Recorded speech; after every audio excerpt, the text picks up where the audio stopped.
Coupe d'Afrique des Nations Maroc 2025. 24 des meilleures équipes nationales d'Afrique s'affrontent pour la gloire. De l'Afrique de l'Ouest, Nigeria, Sénégal, Côte d'Ivoire, Ghana, Mali, Burkina Faso. De l'Afrique centrale, Cameroun, le Gabon, République démocratique du Congo, Angola. De l'Afrique du Nord, Maroc, Égypte, Algérie, Tunisie. De l'Afrique australe, Afrique du Sud, Angola, Zimbabwe, Zambie. Et de l'Afrique de l'Est, 2 pays, la Tanzanie et l'Ouganda. Ils se sont affrontés en phase de groupe, match nul 1-1. Tous deux ont eu du mal face à des adversaires plus forts. Le Kenya ne s'est pas qualifié, le Rwanda ne s'est pas qualifié, le Burundi ne s'est pas qualifié, l'Éthiopie ne s'est pas qualifiée. Alors voici la question que tout le monde se pose. Pourquoi l'Afrique de l'Est est-elle si mauvaise au football? C'est la région qui produit les plus grands coureurs de fond du monde. La patrie d'Eliud Kipchoge, Haile Gebrselassie, Joshua Cheptegei, Kenenisa Bekele. Ils dominent l'athlétisme. Ils remportent des médailles d'or olympiques. Mais au football, ils ont du mal. Alors que se passe-t-il? Est-ce la génétique? Est-ce la corruption? Est-ce le manque de talent? La réponse est bien plus intéressante que tout cela. Et à la fin de cette vidéo, vous comprendrez exactement pourquoi l'Afrique de l'Est n'a pas produit un Didier Drogba ou un Sadio Mané, et pourquoi cela pourrait enfin changer. Allons-y.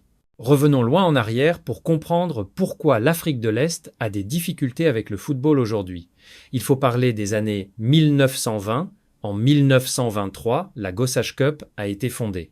Elle est devenue plus tard la Coupe CECAFA, la plus ancienne compétition internationale de football en Afrique. Plus ancienne que de nombreux tournois européens. L'Afrique de l'Est avait un héritage footballistique, une culture du football. Les gens aimaient ce jeu. Mais voilà le truc. Les priorités coloniales britanniques ont façonné le développement du sport dans la région. Dans les écoles d'élite au Kenya, en Ouganda, en Tanzanie, quels sports les Britanniques promouvaient-ils? Le cricket, le rugby, les jeux de gentlemen. Le football a été laissé à se développer dans les rues, de manière organique, sans soutien institutionnel. Comparez cela à l'Afrique occidentale française, au Sénégal, en Côte d'Ivoire, au Cameroun. Les Français ont construit des structures de football formelles très tôt. Ils ont créé des ligues, ils ont construit des stades, ils ont investi dans le développement des jeunes. Maintenant, l'Afrique de l'Est n'a pas toujours été terrible, loin de là. L'Éthiopie a remporté la CAN en 1962. L'Ouganda a atteint la finale de la CAN en 1978. Ou peu, était-ce à cause de l'impact d'Idi Amin à l'époque? Si vous savez, vous savez. Dans les premières décennies du football africain, l'Afrique de l'Est était compétitive. Mais ensuite, quelque chose a changé. À partir des années 1980, l'Afrique de l'Est a commencé à prendre du retard. Alors que l'Afrique de l'Ouest et du Nord devenaient plus fortes, l'Afrique de l'Est stagnait. Pourquoi? Les années 1960, l'indépendance. À travers l'Afrique, les nations nouvellement indépendantes devaient faire des choix. Dans quoi investissez-vous? Où concentrez-vous vos ressources limitées? En Afrique de l'Ouest, des pays comme le Nigeria et le Ghana ont choisi le football comme outil de construction nationale. Ils ont construit des stades nationaux. Ils ont créé des fédérations de football. Ils ont envoyé des entraîneurs se former à l'étranger. En Afrique de l'Est, les priorités étaient différentes. Agriculture, stabilité, survie. Les années 1970 et 80 ont frappé durement l'Afrique de l'Est. Crise économique, instabilité politique, coup d'État, guerre. Les infrastructures de football se sont effondrées, les ligues se sont écroulées, les stades sont tombés en ruine, les académies de jeunes existaient à peine. Alors que le Nigeria construisait des académies de football, le Kenya se concentrait sur l'alimentation du pays. Dans les années 1990, l'écart était énorme. L'Afrique de l'Ouest avait des stades modernes, des ligues professionnelles et des passerelles vers l'Europe. L'Afrique de l'Est avait du potentiel, mais aucune infrastructure pour le développer. Le talent était là. Il l'a toujours été. Mais le talent sans infrastructure ne mène nulle part. Mais il y a un autre facteur dont la plupart des gens ne parlent pas, la géographie. L'Afrique de l'Est est l'une des régions les moins urbanisées de la planète. Selon les données de la Banque mondiale, plus des 2/3 de la population du Kenya vit dans des zones rurales. En Éthiopie, c'est encore plus élevé, près de 80% de ruraux. Tanzanie, 65% de ruraux. Comparez cela à l'Afrique de l'Ouest. Lagos, Nigeria, plus de 15 millions de personnes dans une seule zone métropolitaine. Accra, Ghana, centre urbain dense. Afrique de l'Est, villages dispersés à travers les hauts plateaux et les terres agricoles. Et voici pourquoi. La vallée du Grand Rift.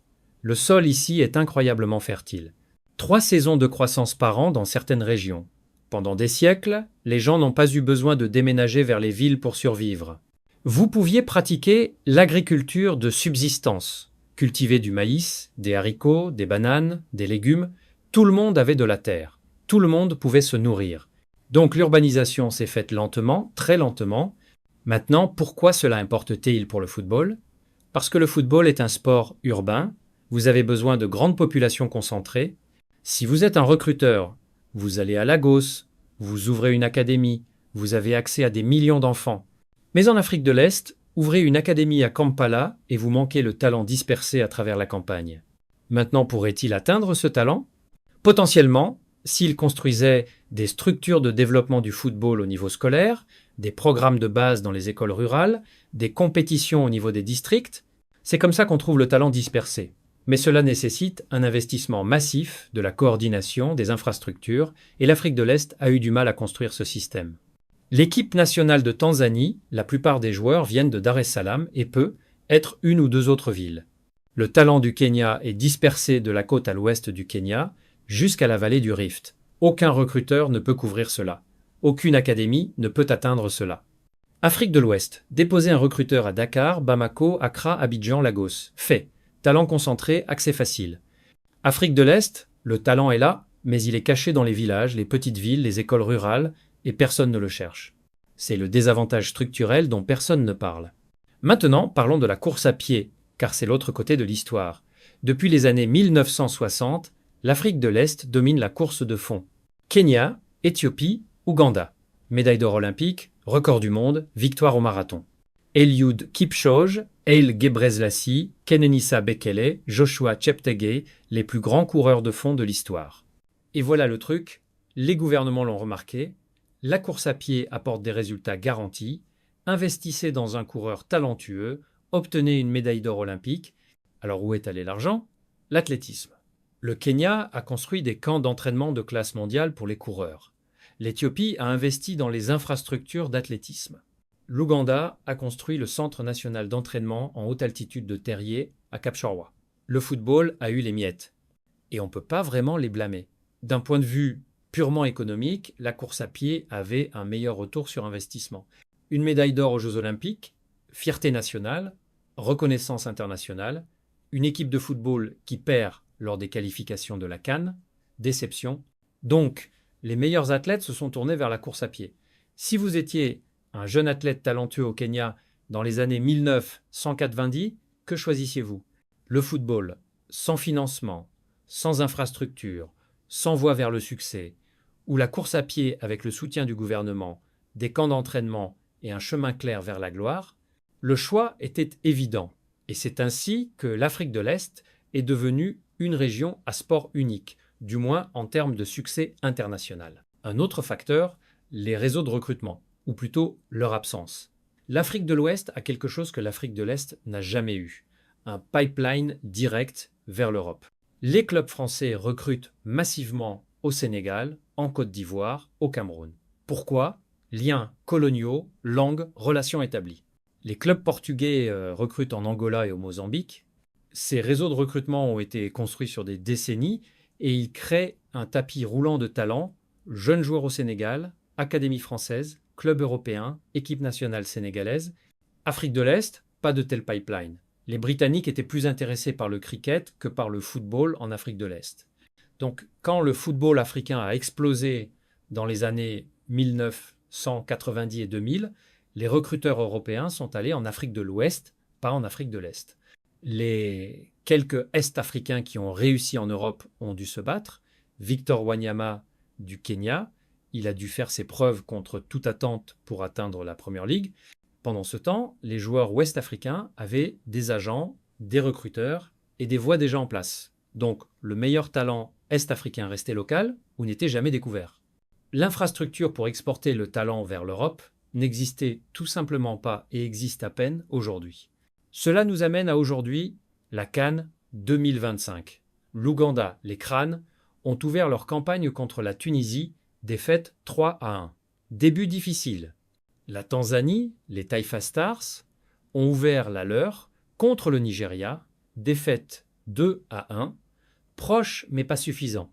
Ils se sont affrontés ensuite, match nul 1-1, et honnêtement, c'était un match correct, compétitif, passionné. Puis l'Ouganda a affronté le Nigeria, les Super Eagles, triple champion de la CAN, puissance du football africain, défaite 3-1. La Tanzanie a affronté la Tunisie, a réussi un match nul 1-1. En fait, pas un mauvais résultat contre une équipe tunisienne forte. L'Ouganda rentre à la maison, tandis que la Tanzanie continue de se battre durant ce parcours, mais nous savons tous, et le Kenya, ils n'ont même pas pris la peine de se qualifier, Rwanda, Burundi, Éthiopie, je vais juste me taire à ce sujet, mais voilà le truc. La CAN 2027 est organisée par le Kenya, l'Ouganda et la Tanzanie. Tout le continent regardera, et ce serait absolument tragique si les nations hôtes étaient éliminées en phase de groupe, expulsées en premier, dans leur propre tournoi, sur leur propre sol. Pouvez-vous imaginer l'embarras? Mais attendez, il y a une lueur d'espoir. Le tournoi CHAN, le championnat d'Afrique des Nations, pour les joueurs basés dans leur ligue nationale, l'Ouganda s'est battu, et je veux dire vraiment battu, ce match contre l'Afrique du Sud. Oh là là, quel match! C'était des joueurs des ligues locales jouant avec cœur, avec faim, et la Ligue nationale de Tanzanie, elle grandit réellement. L'investissement arrive, les stades sont rénovés. Il y a du talent en Afrique de l'Est. Il y en a toujours eu. Et lentement, très lentement, l'infrastructure s'améliore. La communauté d'Afrique de l'Est pousse pour plus d'intégration, un meilleur recrutement transfrontalier, des ressources partagées. Certaines organisations construisent même dans les zones rurales maintenant, essayant d'atteindre ce talent dispersé. Mais soyons réalistes. L'Afrique de l'Est combat 100 ans de désavantages structurels, des priorités coloniales qui favorisaient le cricket au football, des choix post-indépendance qui priorisaient la survie au sport, une géographie qui dispersait le talent à travers les villages au lieu de le concentrer dans les villes, un monopole de la course à pied qui drainait les ressources du football, et un manque de réseau de recrutement européen. On ne surmonte pas cela du jour au lendemain. Et la corruption. Soyons honnêtes, cela fait définitivement partie du problème aussi. Mauvaise gestion des fédérations de football, fonds qui disparaissent, manque de responsabilité. Le Kenya a littéralement été banni par la FIFA pour corruption il y a quelques années à peine. Cela n'aide pas. Mais la CAN 2027, cela pourrait être un tournant. Full local, investissement dans les infrastructures, attention internationale, et l'infrastructure arrive réellement.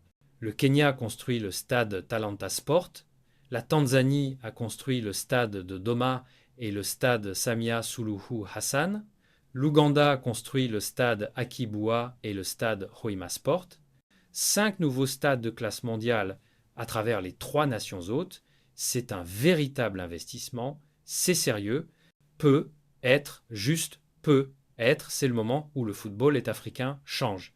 Verrons-nous une équipe est-africaine en finale de la CAN d'ici 2030? Produirons-nous enfin un attaquant de classe mondiale qui joue en première ligue? Je ne sais pas. Mais une chose est sûre, beaucoup de choses doivent changer. Et elles doivent changer vite. Le talent est là, la passion est là, ce qui manque, c'est le système pour le développer.